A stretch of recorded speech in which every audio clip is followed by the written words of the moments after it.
How's it going, Dave and Comic Book Investments? Well, in this video, we're going to look at 5 keys that are heating up. Yes, heating up, just like this weather right now. It was almost 100 degrees at midnight last night, and my AC wasn't working. Yes, it was not fun at all. But I got my AC working. I got up at 7 a.m. this morning. The repairman couldn't come out till Tuesday, so I said, I'm going to fix it myself. So I went on YouTube, figured out how to fix it, and did it. It was all in a half hour. It's pretty nice. Anyways, so let's jump into these keys that are heating up. All right, first on the list is XMen number 2. This is the second appearance of the XMen. A 7.0 is up 11% from 2880 back in June to now selling for 3200. And 8.5 is up 22% from 7,649 back in 2021, now selling for almost 9,400. And then 9.0 is up 67% from a little over $5,000 for the last sale was back in 2020, now hitting an all-time record high of 8,400. So yes, as you know, a lot of keys are dropping, but this is an XMen 2. So I mean, it's not like the best XMen, right? It's the second appearance, which is pretty nice. But you got Cyclops, Jean Grey, Professor X, Beast, Iceman, all that kind of stuff. Angel as well. This is also the first appearance of Vanisher. And if you don't know, Vanisher was played by Brad Pitt in Deadpool number 2. He had about a 1 second, not even a second, scene. So watch the movie. I'm sure he's the one that hit the electricity power lines or whatever. But yes, a lot of keys are dropping. But when you get into the blue chip style investment grade and higher end keys, they don't really drop during this time like the other ones, because that's what a lot of people are going for, and it's supply and demand. Like a 9.0, now that's not the top grade, but how many is there? There's going to be only a handful around the 9.0 range. I imagine it's probably like 2 or 3, maybe 4 at a 9.0, and then a couple above that. So as you can see, the last one that came up for sale was 2 years ago. Sold for $5,000, now up 67% for 8,400. That is the difference between when you get to, the higher end stuff, the better stuff, compared to like modern books where it's like, oh, I want a 9.8 of, the Batman Who Laughs. Was that Teen Titans 12? I mean, yeah, that's great and all, but how many 9.8s are there? There's probably tons. All right, next we got Ghost Rider number 1. A 4.5 is up 26% from 384 to 483. A 6.5 is up 9% from 487 to 530, and then a 7.5 is up 6% from 765 back in June, now selling 814. Now this wasn't up across the board, but I've noticed this book slowly creeping up. Now, as you can see in the graph, it just kind of looks like a steady up for this one, which is a 7.5. Now some of them have dropped a little bit on all over the place, but overall trend of this book is it's going up.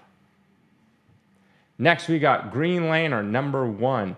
A 1.0 is up 63% from selling 380 last year, now selling 621. A 6.0 is up 20% from 2750 last year to 3300.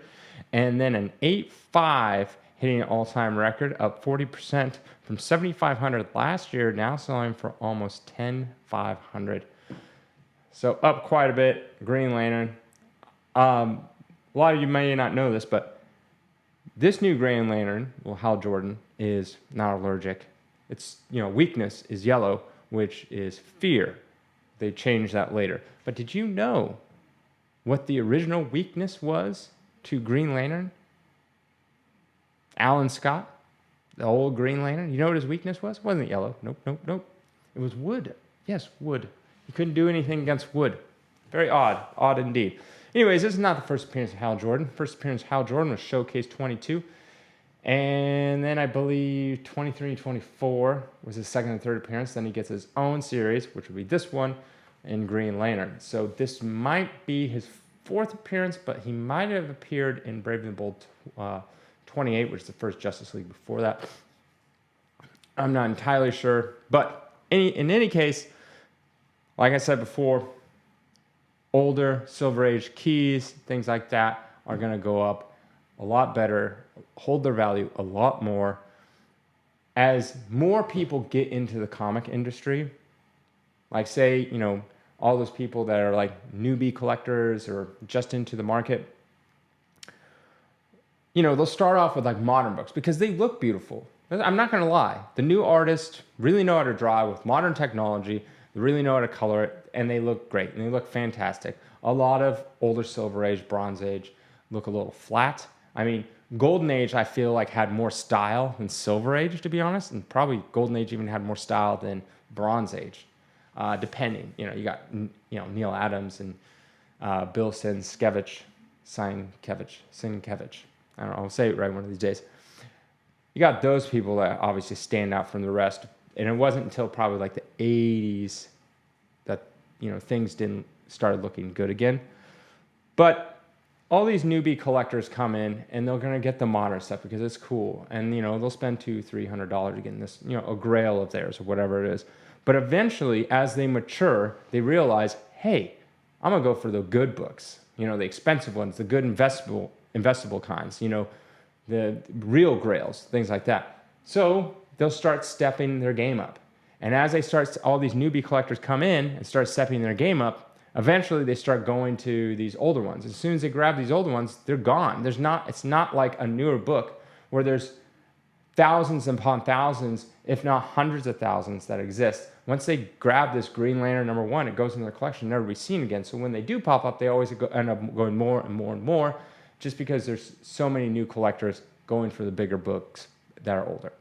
All right, next we got Metal Man #1. A 3.5 is up 33% from $85 to $113. A 7.0 is up 22% from $395 back last year to $480. And an 8.0 is up 33% from $451, now selling for $600. This is not the first appearance of Metal Man. That's Showcase 37, I believe, off the top of my head. But this is, Metal Man started. They didn't have any real keys through this run. Other than #1, it's pretty much it. And it ran for, I want to say 50 or 60 issues. Metal Man is not as popular today as it was back in the day. Still very kind of interesting, cool characters.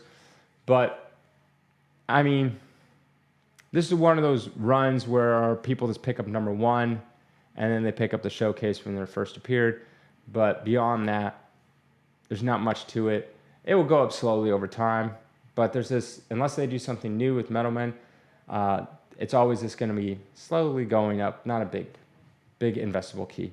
All right, last one on this list is Tales to Astonish 59. A 5.0 is up 41% from $200 to $281. A 5.5 is up 88% from $200 to $376. And a 9.4 is up 225% from $1,624. Last one sold in 2019. Now selling for over $5,200 for a record high.